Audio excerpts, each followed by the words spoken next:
All right, everybody, let's get in the seats and kick this off. Like Peter said, my name's Cameron. I'm the Vice President of Sales at HasOffers, representing both HasOffers and mobile app tracking.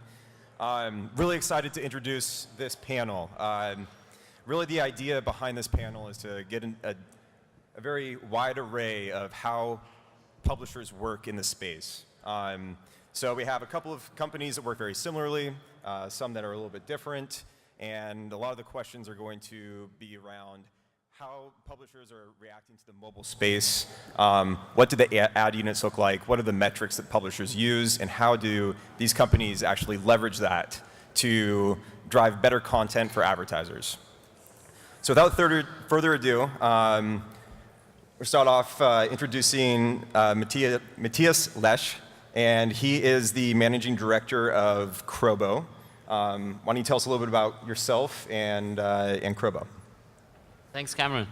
Yeah, welcome everybody. My name is Matthias Lesch. I'm one of the co-founders of CROBO. CROBO, we started off CROBO last year in August, so actually next month or in August will be our first anniversary.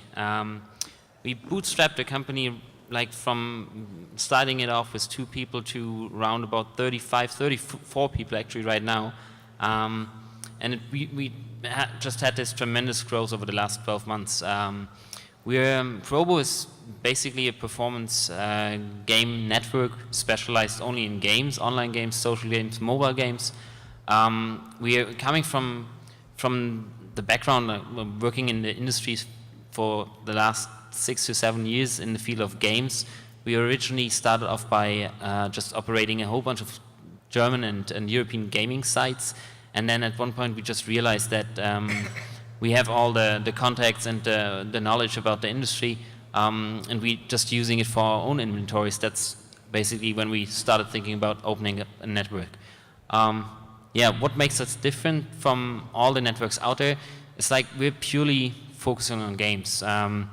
We're using our own technology to target and really attract the high rollers to gaming advertisers. We give them, like, we try to give them at least, and I think that's a good way where we going, or what helped us growing a lot is like we try to give them the most transparency out there, like really trying connecting both sides, publisher, traffic channels, and advertisers. Yeah, that's basically what CROBO does. Perfect, thank you. Next panelist I'd like to introduce is Florian Lehwald. He's also from Germany. The last 3 are not, I promise.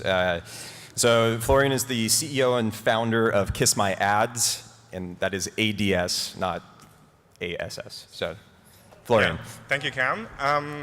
Yeah, as Cam already mentioned, I'm the CEO and founder of KissMyAds. We're a mobile affiliate network. We do what all the other affiliate networks do in the online world, strictly on mobile.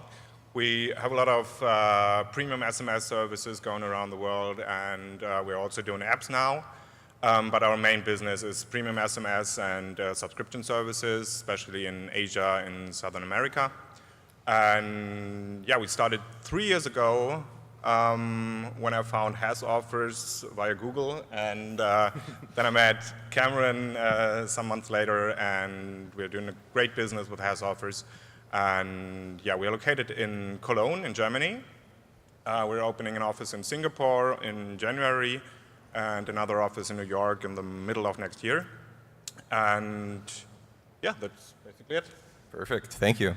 The next panelist, Edan Portaro, EVP of Global Business Development at uSamp. Morning. United Sample is a technology company that's both web and mobile based. We sell access to consumers. We build consumer panels for market research. Our clients are the Fortune 1000.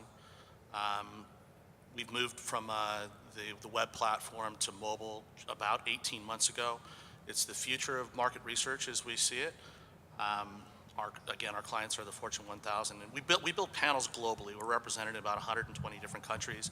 We have over 15 million people on our panels, and we recruit about 20,000 people a day to sign up to these market research panels with the likes of companies like these guys. So happy to be here, and thank you.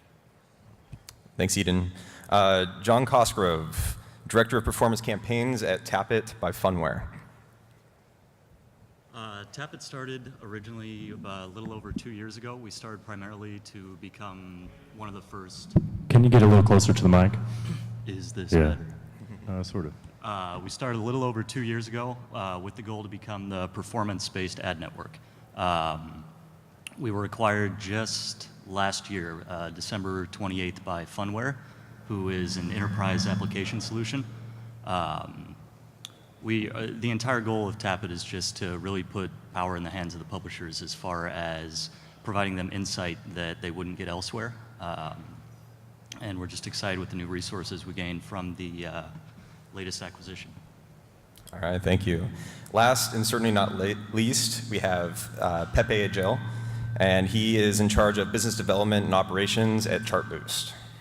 Yeah, thank you so much for having me. I'm Pepe, and I lead the international expansion at Chartboost. Chartboost is a company that builds technology for mobile game developers. We want to empower entrepreneurs in this space and help them build solid businesses. And that for us means 4 things, actually. We started offering them tools to do internal cross-promotion, so everything that happens within their portfolio. Also direct deals, which is the ability to partner directly with other game developers to buy, exchange, or sell traffic. And then a network of only games where you can drive discoverability and monetization. And our 4th product that it's recently launched on beta is the store, which empowers entrepreneurs in this space to build the infrastructure of an in-app store. So we have a set of tools to help them distribute and monetize their games. Awesome, thank you so much. So just to jump into the topics, the first thing I just wanted to get a sense from each of you is, since you've entered the mobile space, I know some of you guys have gone from desktop to mobile, some of you have started mobile first. How has the publisher ecosystem evolved? And just to clarify, we're going to use the word publisher a lot, and I know that it's kind of interchangeable in our industries. So we're talking about the people that are actually driving the traffic to ads, to surveys, whatever it might be. So Matthias, why don't you hop in and just talk about how you first entered mobile and how it's really changed and how the publisher relationships have changed. Yeah, thanks, Cameron. And if all of you can just swallow the mic, just swallow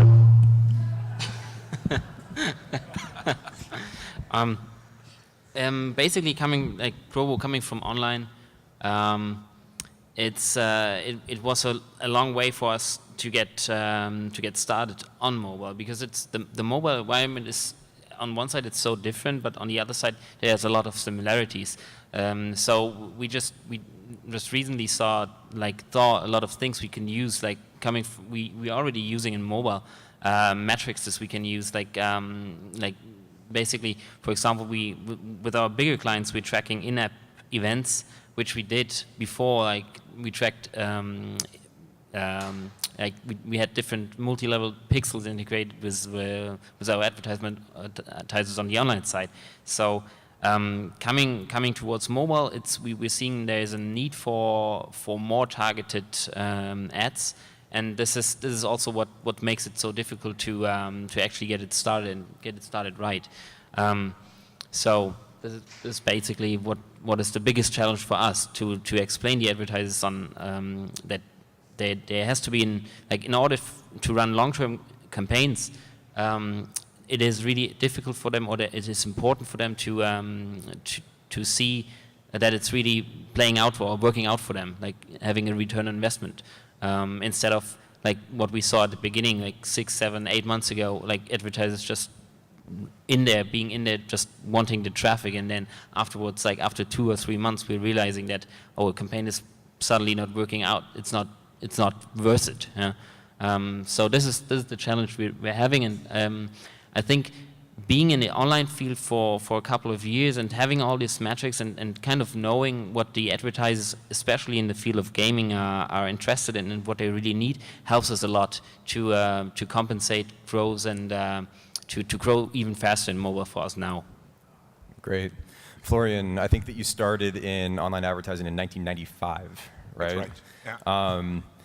How's that evolution changed from driving traffic to the sites that you were building back in the day to now being very mobile focused? Yeah.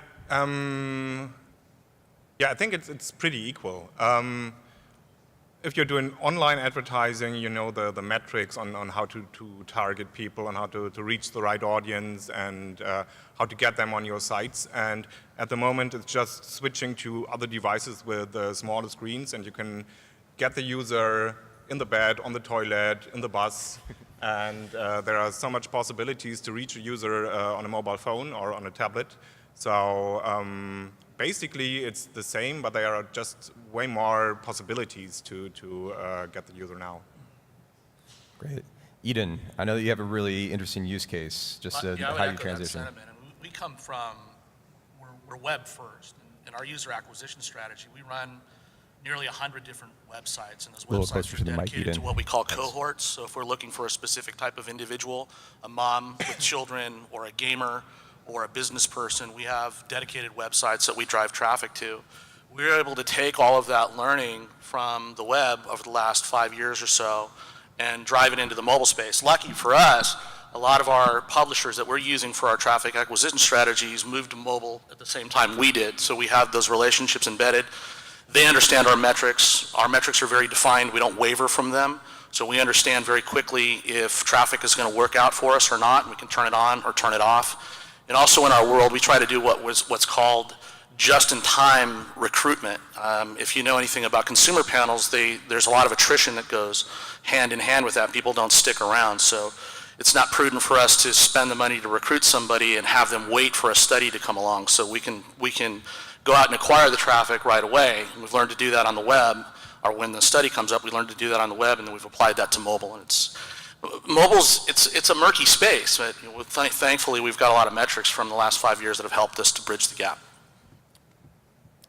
Great. John, same question. How have you noticed mobile publishers engaging and running campaigns, and how's that differed maybe from your experience in website? Initially, I started from a background of web development, then started moving over to mobile development, and just noticed the general trend going to mobile. It was always just a very exciting industry. So when I got into mobile advertising a little over 2 years ago, it was entirely different than it was, or than it is now. The part that was so exciting was just because it's on, too close now. It's on the bleeding edge of technology, right? It's always evolving, always changing. And just from when starting, the limited amount of data that was really available to the publishers out there as compared to what's available now, the insight that's there, where it's not necessarily the Wild West anymore, it's just a more focused, more mainstream way to reach your audience.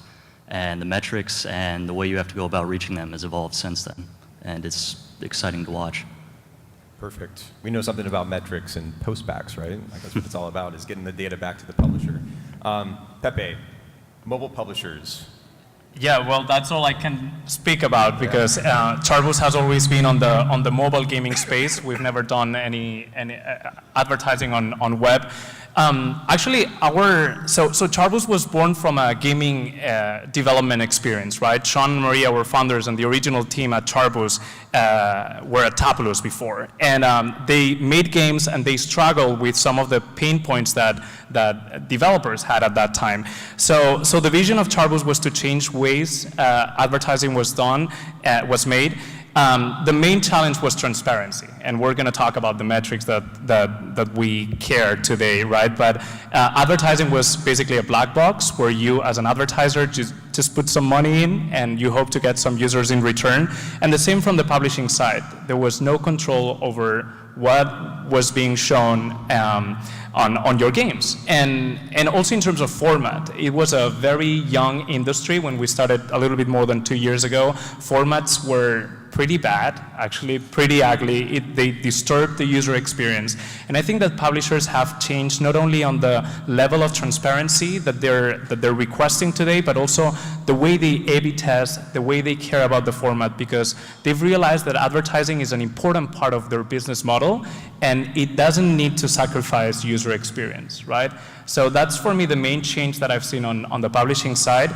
And it's funny because when we started, I saw two main business models. Publishers were either making money only on advertising, or in-app purchases, right? I'm only talking about freemium.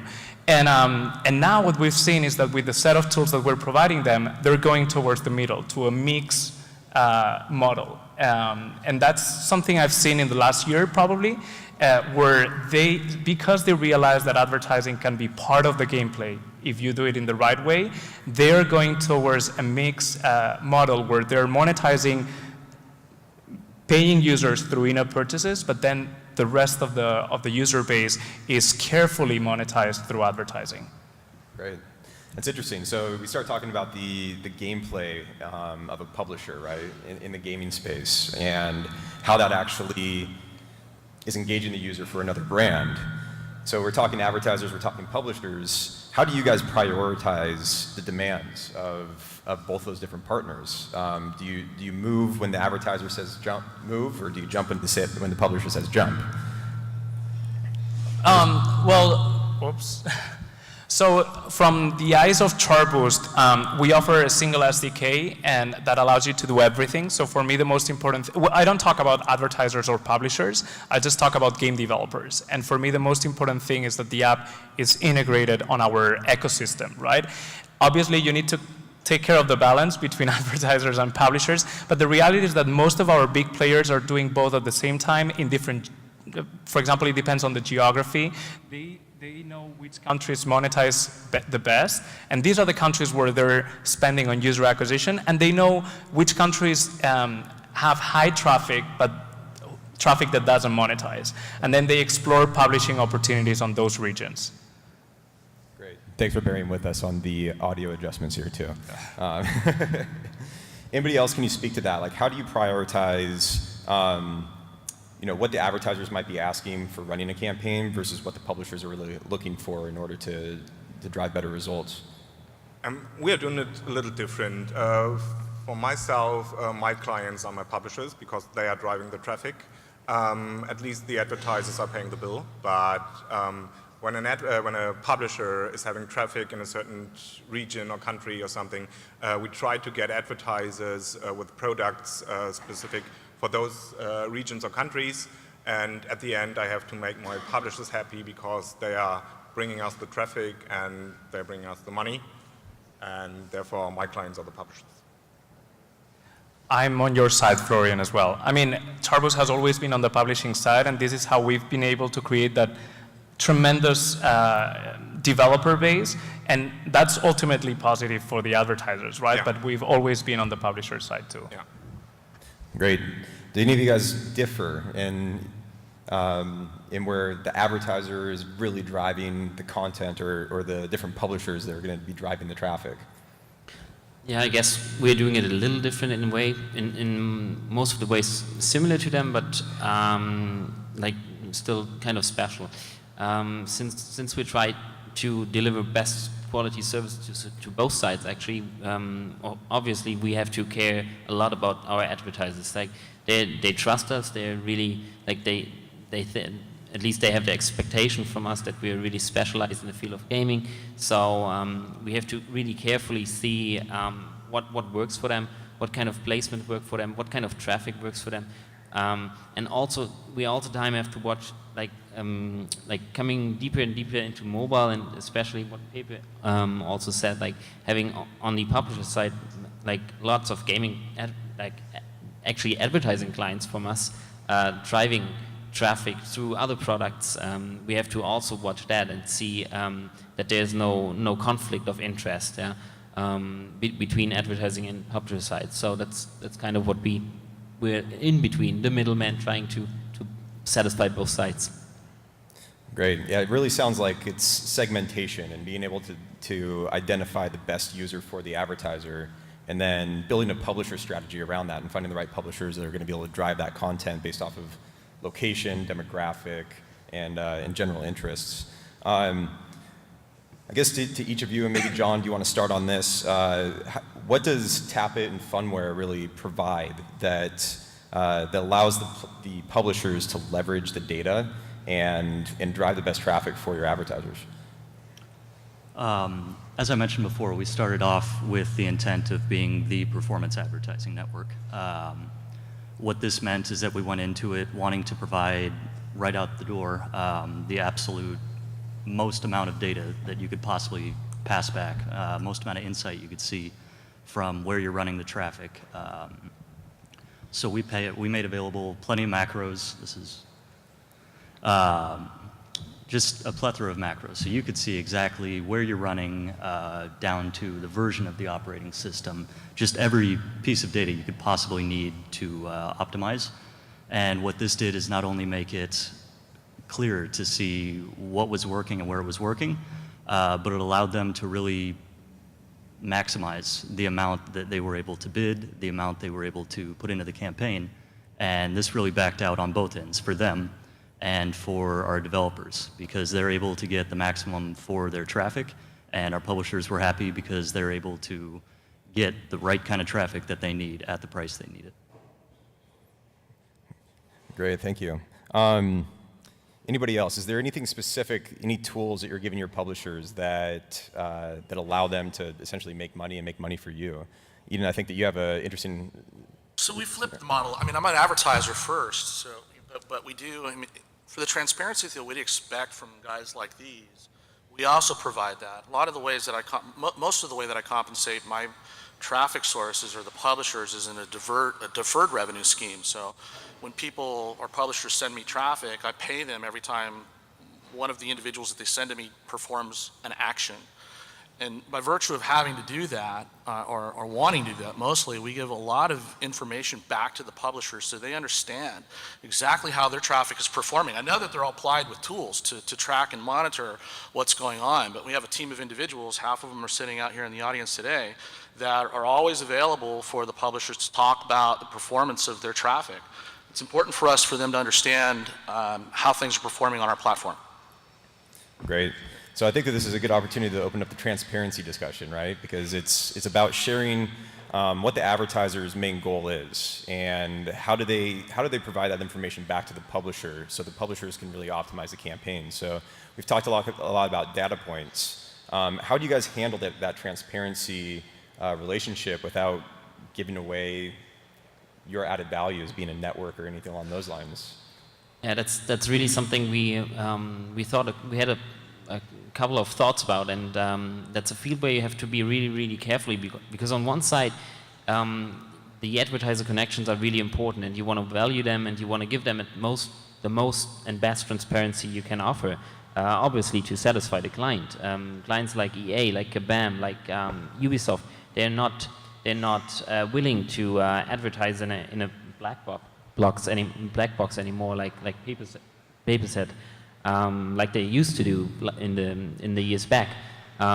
So trying to find a solution for that, we shifted towards a model that we use our based on the HasOffers tracking technology and the MAT integration. We build our own technology interface on top of that, trying to gather as many data as possible.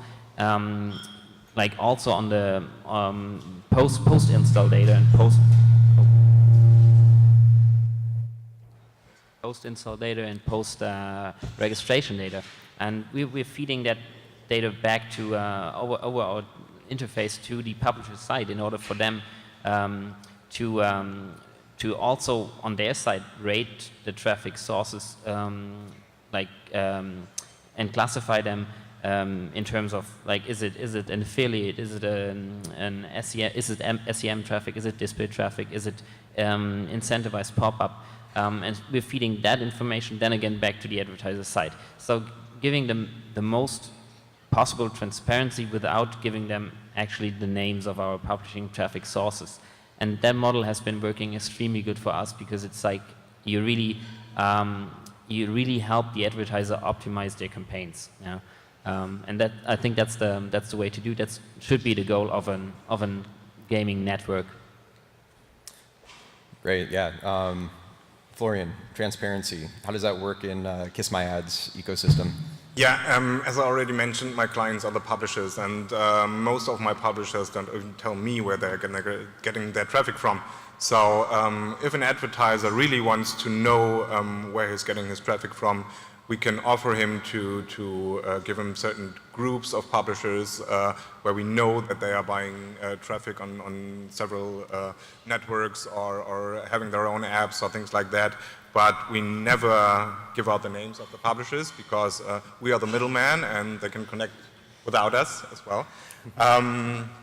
But especially with brands, we discovered that they want to know where they are running, and yeah, if they are kind of flexible, we can work with them. If they are not, we have to change one character in our name.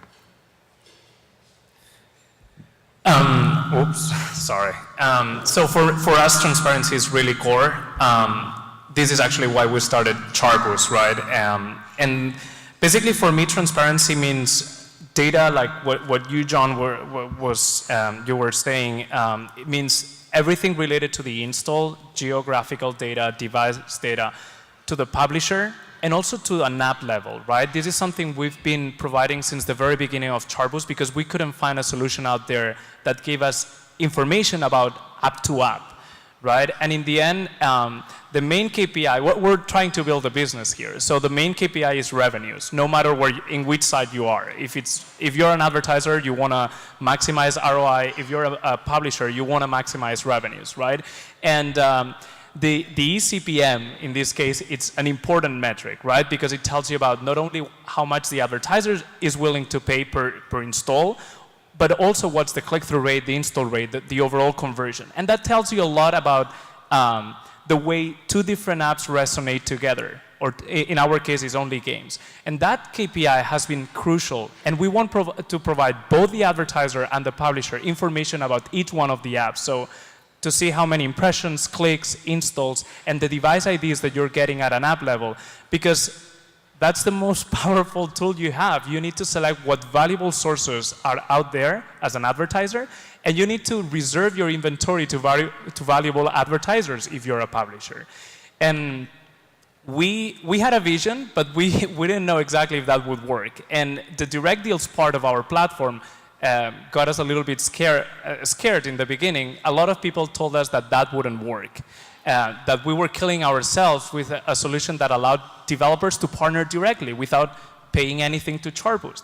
And that's been proved that it works. And we do have a lot of developers partnering because of that level of transparency, because they know that at an app level, they work well, and that these sources are valuable, or on the other side, this advertiser is converting very well. And that's been great. And actually, I don't think direct deals kills the network that we have. It's just a complementary tool to maximize revenues again, which for me is the main metric that everyone is looking for. Great. Eden, transparency, how's that working? Yeah, it's important for me, especially when I'm wearing my advertiser hat. I mean, I want to understand the traffic sources. I know that all traffic's not created equal.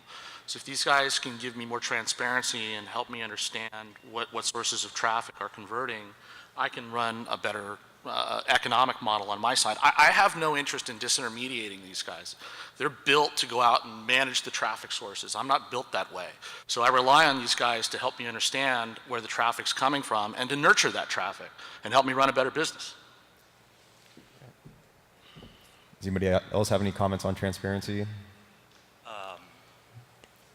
It's kind of interesting because we look at it from a little bit of a backwards way. Because we're a traffic source and we have direct relationships with tons of developers, we not only have to keep the publishers happy with their insight, but also have to provide insight back to our developers. So it's almost a double-edged sword as far as providing a massive amount of data. People can either get overwhelmed with the data, or they can take it and use it, just like was mentioned, to kind of cut you out as the middleman.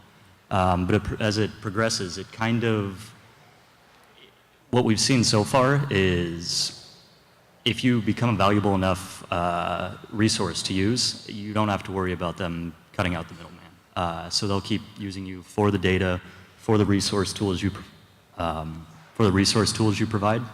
And so far it's been working out pretty well. It allows us to not only let our developers know what geos are working the most effective, where we need more traffic, where we can get them the best payouts.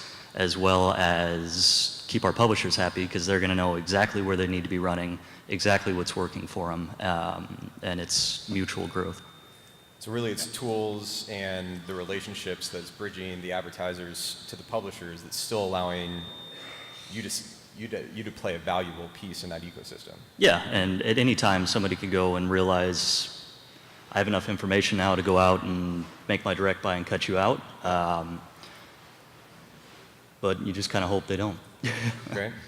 I actually have a comment and a question, because for us, developer relationships are very important as well. We are partnering with game developers only, and that fosters transparency, because in the end, the connection is direct. But I don't know if you guys are working with external networks or with DSPs, SSPs, and how do you handle these relationships to guarantee that transparency is there, or that level of transparency, if I may? We tried to work with other affiliate networks, and we had the problem that there is no transparency. They just send over all the traffic with one affiliate ID, so we can't see if one of their affiliates is sending traffic that is not clean. And then we tried them to force them to send out or send us affiliate IDs from their network to cluster the traffic. At the end, sometimes it works, sometimes not, and if it doesn't work, we just have to shut them down. Yeah, that's basically the way we're doing it as well. Like clustering, labeling the different affiliate IDs, trying it out, optimizing it on a daily basis, and I mean, there's like you said, Pepe, at the end it comes down to revenue. Like giving the advertisers a good feeling about it, giving them the most transparency we can actually give them, and at the same time trying to make it work for them. So I think transparency is really good, but it gets you until a certain level, but then at the end it comes all down to if a campaign is really working. The best transparency and the knowledge they have and data they collect about where placements are running is nothing worse without having the actual results. Yeah? So at the end it comes down to the revenue and what the advertiser returns, what's his return on the marketing invest. So we're trying to do that and optimize it, and I think that's where the purpose of a network is. So that works very well. So you almost have to ask for pure transparency from the publisher as well, and it sounds like that's a requirement. We're doing that on as well. We're doing that on a daily basis. We're using latest technology to actually exactly see where placements are running, and we're giving that data, like partially also back to the advertisers in order to give them like a real insight in, hey, this is the ads our affiliates use. This is the way they attract the users. Is that the message you really want to come across? Is that the right target group? And I think that's the only way to guarantee on a long-term basis that you can satisfy clients like a EA, like a Kabam, and scale up business together with them. Great. So we've talked a lot about transparency and how you guys manage your publisher relationships. I kind of want to put it back on where you see the publishers evolving in this space. So how are they engaging with users? What kind of ad units are they using? And is that something that the advertisers are also trying to drive and collaborate with? Or is it really the publishers getting creative and finding new ways to engage users on mobile? I think it's totally driven by publishers, right? As I said, especially developers that are taking this profession seriously. Their game is their baby, right? And they care about quality. They care about the gameplay. They care about the rhythm, and that ultimately will affect the revenues as well. But especially, it's the fun, right? Where at least in our industry, which is gaming focused, it's really the fun, and that's also that has an impact on the formats. We only do interstitials because we believe that they can be customized in the right way. Publishers can add elements of their game around the actual ad unit, and that creates a feeling of suggestion instead of an advertisement. And that for us is totally driven by the publisher. And also, even more, we've had publishers exploring even deeper integrations, like on newspapers, on boards that they have within the game, where instead of just using a pop-up, they're fully integrating the advertising experience or the suggestion experience within their game. Great. What other methods do some of your publishers use to engage that might be unique? As I already mentioned, I don't even know where the traffic is coming from. I know that the publishers are the creative guys who build mobile sites or build apps and buy traffic in certain networks we never heard about. To be honest, I don't know what they are doing. I just know that they are driving traffic, and since we are performance-based, this traffic converts. And as long as the advertiser is doing money with it, the publisher can do whatever he wants because they know how to do it, and they find the creative ways to drive traffic to mobile applications at the moment. I will say from an advertiser's perspective, what Pepe was talking about, we're seeing way better conversions in the ecosystem that he fosters. The banner on mobile doesn't seem to convert for us very well, but when the advertisement is integrated in a fashion that Pepe described, the conversions are just off the charts. Yeah, what we've noticed as far as that goes, because the banners have been around so long, because text has been around so long, the units are evolving, the ad units are evolving. As different systems come out, as different features come out, we've been developing different units that are more engaging, such as the interstitial units, things that tie into the app better, alert ads, just things that drive not only better engagement, but better return for not only the publishers and the advertisers. I mean, there's no more flashing ads. They're going to start disappearing. So as everything starts getting a lot more mainstream and a lot more acceptable, not only the networks, the advertisers, the publishers, they all have to get a little bit more innovative as far as how to keep their units engaging and how to keep their ads really engaging to the users. Yeah, just going back to the mobile device and what Florian was alluding to earlier, you have it with you everywhere, and it's a very personal system where a desktop or a PC is personal, but it's sitting on your desk. So you're doing one thing usually when you're actually seeing ads. I think the evolution of SMS messaging and push notifications and re-engagement is really driving how new publishers can actually engage with somebody on a one-to-one level wherever they are. Do any of you guys use any kind of push notifications or SMSs in engaging consumers? We don't have a product for that. We don't have a product for that. I'm a little bit skeptical from a user perspective. I'm just speaking on behalf of Pepe. I see a lot of ads push notifications and even Facebook advertising on the notifications page that are disturbing for me. I think an important comment on that is that you have to watch it. It's like it comes down to trying it out and see if it works for you.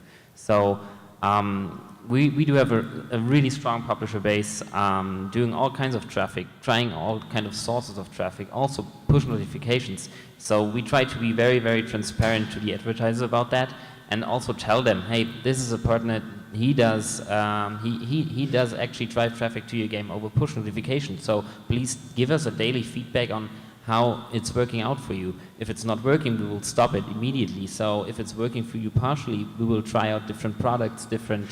We try out different pricing models, like different level of engagement, also to value the traffic sources after their quality. And I think you cannot basically say it's not working or it's nothing for you. You have to. It's all about trying it out. Try it. If it works, it works. If it's not working for you, stop it. It's like that's definitely the better approach than just not going for it at all. Yeah, I feel like the mobile space, and speaking to gaming, I think it's a little bit different, but when you start looking at utility or travel or dating type apps, I think Peter alluded to this a little bit in the opening remarks, is that the CPI or the install is almost a lead gen tool now. It's going back to the CPL days on the web. Re-engagement seems to be a hot topic, not necessarily for games, but for those utility apps.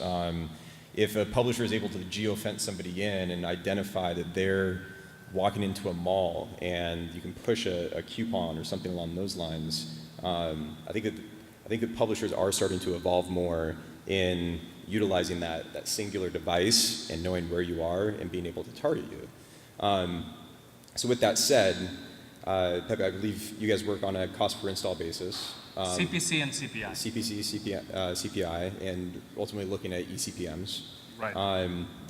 Does anybody here run any re-engagement campaigns? So after the install, are you compensating publishers for something that they're getting the user to re-engage in an app or on a mobile website? Yeah, we are doing hybrid campaigns. We are normally CPA or CPI based.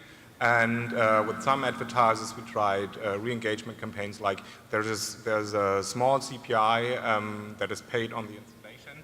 And whenever a user, for example, reaches the second level of a game, there's a bigger commission paid to the publisher as well. Great. John, do you guys do any re-engagement or anything, or is it mostly CPI that you guys are running? We don't have a product for re-engagement. There's some publishers who are using our technology to do re-engagement campaigns, and that can be done internally. So they use our internal cross-promotion engine, which is free, to instead of promoting a new app to the App Store or taking the user to the App Store, they take them to the in-app store or to whatever newsletter or whatever item they want to promote. So we do have these internally. And then we do have re-engagement campaigns at a direct deal level. So there are developers that are partnering with doing exclusion and inclusion lists of devices that already own that app. And basically these are CPC deals as well, because obviously there's no install. So normally these agreements are based on the clicks that one publisher is able to drive to the advertiser. But we don't have a specific re-engagement product. Great, thank you. One thing that I just wanted to ask, because it's definitely a hot topic and it's personally identifiable information. Since you guys are really acting, a lot of you are acting as a middleman between the advertiser and publisher, how are you guys positioning yourself to stay compliant and really educate your publishers on what they should and shouldn't be doing? Good question. And silence. Right, no. I mean, we don't track anything personal. We don't know who the user is, so all we have are device IDs. Obviously, that's a little bit complicated when it comes to childs and the COPA law. In that case, what we have, publishers can opt out from behavioral targeting. That means that we cannot pass any device ID to third parties. You can still run CPC, CPI campaigns, but you won't get those device IDs because we cannot pass them. With that, just by tracking device IDs, we're absolutely compliant, and we educate a lot. We have a good legal counselor, and we actually do workshops for our publishers about this. Great. What about the German folks? Probably the most highly regulated country in the world. Yeah. It's pretty difficult in Germany, but we are trying to educate our publishers. We've got good lawyers, and at the end, it's necessary for us to get the information back from the advertiser. If there's something that was not compliant, we can just get it from the advertiser, and then we have to block a publisher or talk to the publisher to do it in a different way. Great. It's basically, it comes down to finding a way around, a workaround about the legal restrictions in Germany, and having still the possibility to collect as much data as we actually need to have in order to optimize campaigns. So that is indeed a little hard within Germany, but I think we're still managing it. Yeah. From my perspective, the people making the rules don't really understand what marketers are using information for, and it's really just to be more relevant to the end user and not actually be invasive.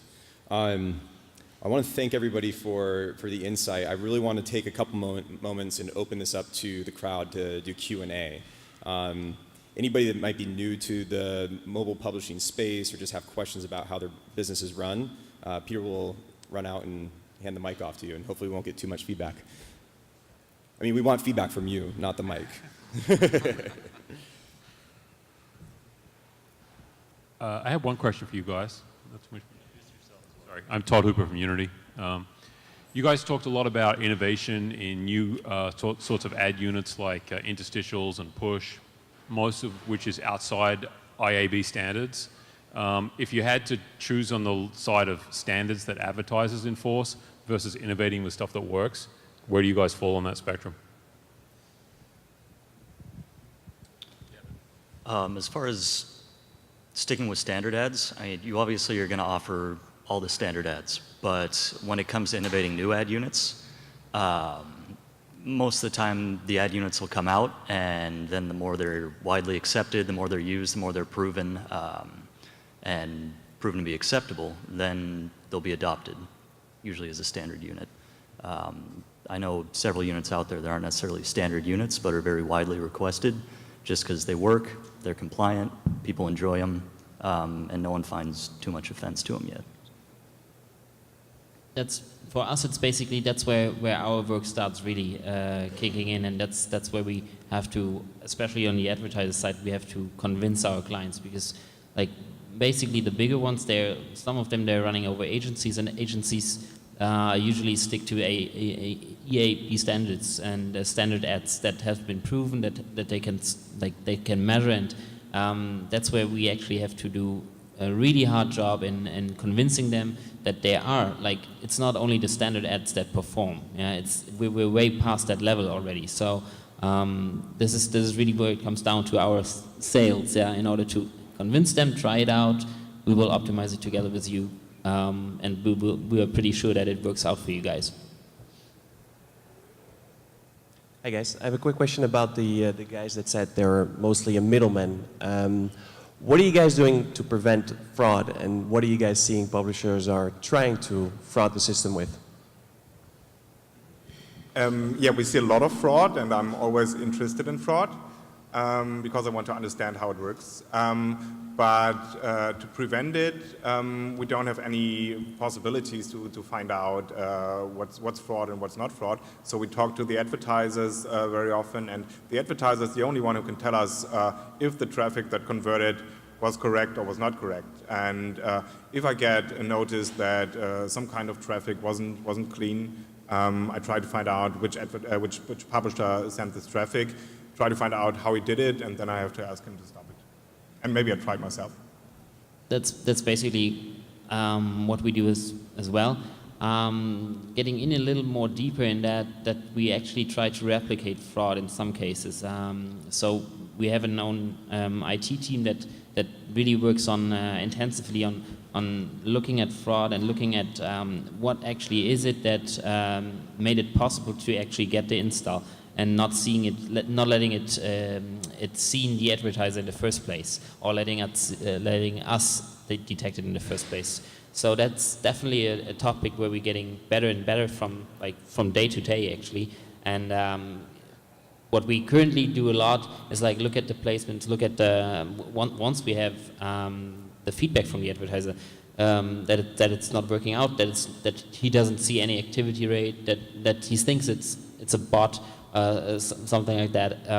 We really go in deep and look at it and try to solve that in order to actually build our in-house systems in a way that we can get better and better in preventing fraud. Yeah, I'd like to add, having a closed network of only games actually reduces fraud, and we have normally a good relationship with our partners. But then obviously when you grow and you have over 10,000 developers, it's very hard to know them all. We do have a person which has the best job in the world in our company, which is just testing our games. And especially we do it from an analytical point of view. We're tracking trends. If we know that our average click-through rate is 10% and suddenly we see a spike, we go for that guy, right? And we test the game. We make sure that it's not incentivized, that it's not using any fraudulent method, right? But we do have a person fully dedicated to the quality of the network. So hello, my name is Pat Murphy. I'm CEO of a company called Vega Performance Marketing. One of the clients we work largely with is Microsoft product groups. Microsoft and other large brands very interested in the issue of fraud and the prevention of fraud. So I'm going to stick on the fraud topic for a moment. So a general question, and not just for the two gentlemen on the left that are running blind through networks, but the question for all of you. Is there an inherent conflict between the strategy of working through blind networks and not having that transparency by the advertiser and solving the bane of the performance marketing industry, which is the propensity for fraud? And the reason I want you to address your attempts to prevent fraud, to identify fraud, and whether really you can put any amount of resources in place that ultimately would solve the problem without going to a strategy of full transparency.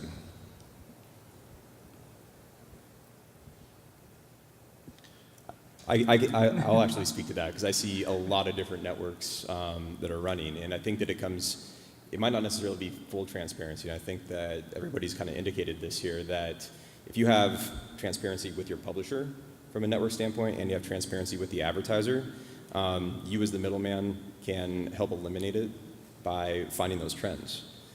So even if you are working as a network and you're in the middle and you're not providing transparency from the advertiser to the publisher, it falls on you guys to make sure that if it's identified, that something's done about it, and finding those trends on how that keeps popping up.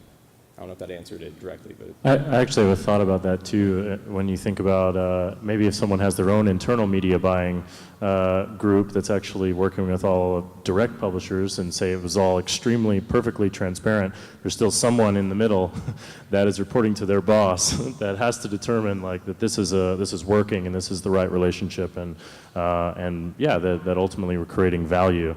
You know, I do think the cool thing about performance marketing is very much a let the best man win kind of a scenario, where if it's not performing, it's not going to continue. And if it's blowing it over the top, it's not creating real value, so it's going to become obsolete over time as well. I think it's also very interesting to define what is fraud and what is not fraud. If you've got a freemium game and the advertiser gets several thousand installs and doesn't want a re-engagement campaign, and after a month he tells us the traffic is just junk and the users are not coming back, I would say build a great product and take the users you get and make them happy with the product you want to sell them. Yeah, just like you were mentioning, it's not always necessarily black and white to identify fraud. Something just could not be performing, could not be working. So the reality of it is there's no 100% way to stop fraud. It's just the tools that you can create, given the fact that you may not have complete transparency, to really identify fraud quickly and stop it as fast as possible. And that's kind of, as far as the middleman goes, what creates a lot of the value there.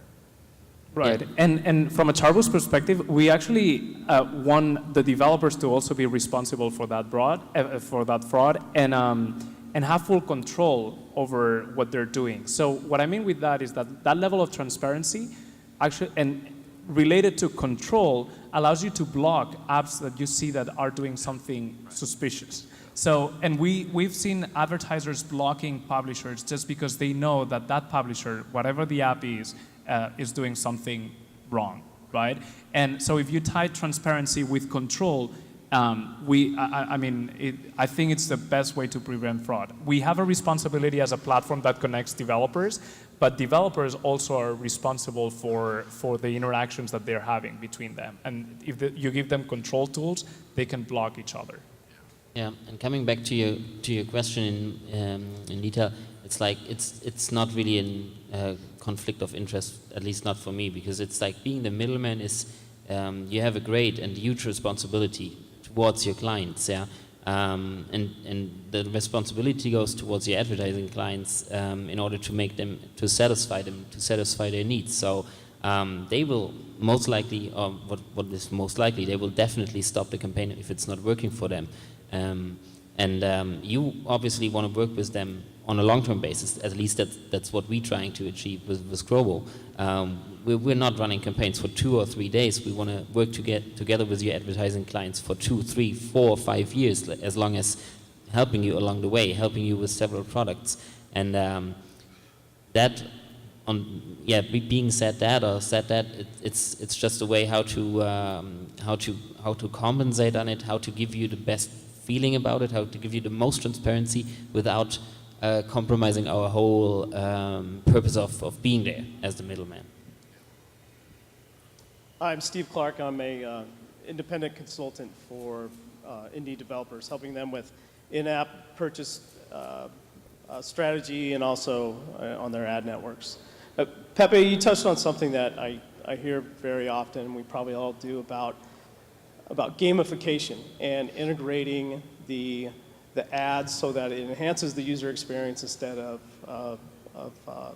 seeing your people delete your app. I was wondering if you could touch on, and anyone else in the panel, with any examples that you have of publishers or games that you see are successful in that. Yeah, sure. We do have some examples. I really like the integration the cross-promotion integration that Heyday has, promoting Clash of Clans.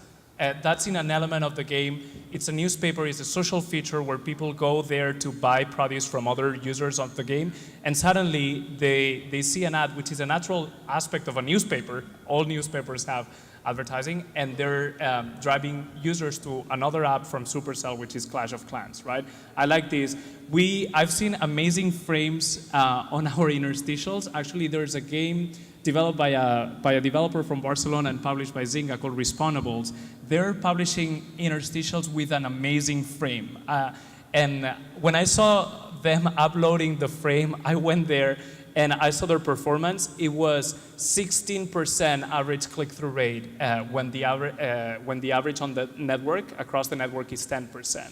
So and that frame, for example, has elements of the game. It's a shooting game, so they have some of their fighters on the frame, like if they were almost moving around the frame. That's a great example.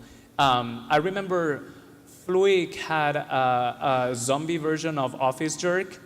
They had an awesome frame as well with a zombie element, and it was kind of creepy. and these cases have where the content that you're promoting is also tied to the overall look and feel of the game. These are top performing creatives generally.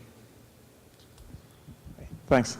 I'm Alan from Supercell. Thanks for a very interesting panel. So I have a questions to the middleman here, or the guys who introduce themselves as middleman. So for an advertiser like us, it's when dealing with blind networks or affiliate networks, it's more than a little challenging at times to understand what is the unique value proposition of each individual one of them. And if you don't even know where your traffic is coming from or what kind of ad unit it is, then like, how do you then distinguish yourself from all the other networks out there? I think it's all about performance. When you drive a campaign with us and you get good results, that's the best thing which I can use to get you to our network. I would also mention, like, it's coming down to optimization and then really giving you a good feeling about where we will run your ads and giving the most transparency to you guys in order to find suitable ad placements for you that really work for you. And it's also about trying out new things. Like we talked to a couple of like mobile advertising companies that, and it's always, that's one of the first questions is like, where is your added value? Where is it? What does it? What makes you unique, or what divides you differs you from the rest of the performance networks out there? So that's clearly that we are focused on the gaming field, and we're really we do have an in-house editorial team looking at ads, looking at the games. We can even help you with game monetization if that is a question you were thinking about. We can help you with creating the ads, the right ads. So there's a whole bunch of different extra level service or added value service that we can bring on board. and that makes us unique in that field. The front row is active today. Hi, Matt Gallagher from Gator Media. So just a quick question about when you have newer games, say, approach you for traffic, obviously not like a branded or one that's very well known like Candy Crush. They don't need mass installs, right? They need users that convert and make the money. But how often do you guys have newer platforms or new games that approach you for, not fraudulent of course, but cheaper traffic just to inflate their install count, right? I mean, it's almost like a new Facebook page that comes out that has no likes. It's hard to get traction on it at first. So just for the pure fact of increasing the install count to gain recognition or to give people incentive to install. We do have a couple of clients approaching us with like newer clients, like new games, unknown games. The thing is, like, the first thing we always do is like really identify together with the client what is it that he really wants and what is working for him. It's like, it doesn't make sense to like really force attraction by having a burst campaign and then ending up not being able to pay for it because they don't have the money in.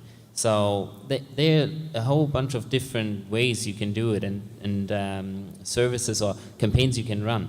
So it really depends on what the client, what the advertising client or developer of the game actually wants. And in most cases we actually try to scale up on a low level and then really step by step optimizing it with them. And then it's not only about having a burst campaign, like getting cheap traffic in order to get the ad store placement, the good rank, but also at the same time really trying to find the right traffic source that works out on a long-term basis.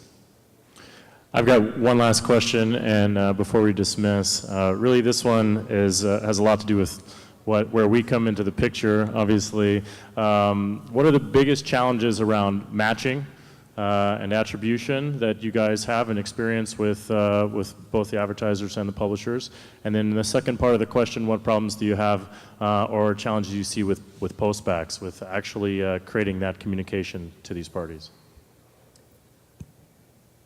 I know we're not the easiest network to work with from an external point of view because we have a closed network and data is crucial for us, so our SDK is in charge of attribution. So we're not very open, on that front. We want to control because we trust our technology, we trust our servers, we want to control the attribution, but we're absolutely open. Everything that we see, we want our partners and third parties to see if the developers want. And this is why we've been working on callback systems that are very open. We can ping any server. It can be your own or a third-party server at every event. It can be at a click with all the information you want from that click, and at an install level with all the information you want for that install. So we're very open on the communication. We're not that open on the attribution. Anyone else want to chime in on that? Problems and difficulties in that? It's just that easy with HasOffers. Yeah, we don't really have a lot of issues. We don't really have a lot of issues. I think, if there's an issue for us, it's getting people started, maybe who haven't integrated with you yet. Yeah. We rely on you very heavily. So if we run into a new traffic source and they don't necessarily understand your platform or haven't integrated, it can be timely sometimes or time consuming rather, to get people started. So if that's one of the challenges we face. I think that's definitely also for us. That's one of the reasons we are on MAT and then using also HasOffers as a tracking platform, because it's so easy to scale it up and get integrated and get new clients on board with that. We are also like trying to offer the MAT over an agency account to new advertisers in order to have the right tool for them to actually measure in-event, in-app events. So this has been really easy for us to really scale it up due to the fact that your technology is really, really stable. So. Thank you, guys. You can pick up your checks in the back on the way out. But anyway, let's give these guys a round of applause. Thank you so much.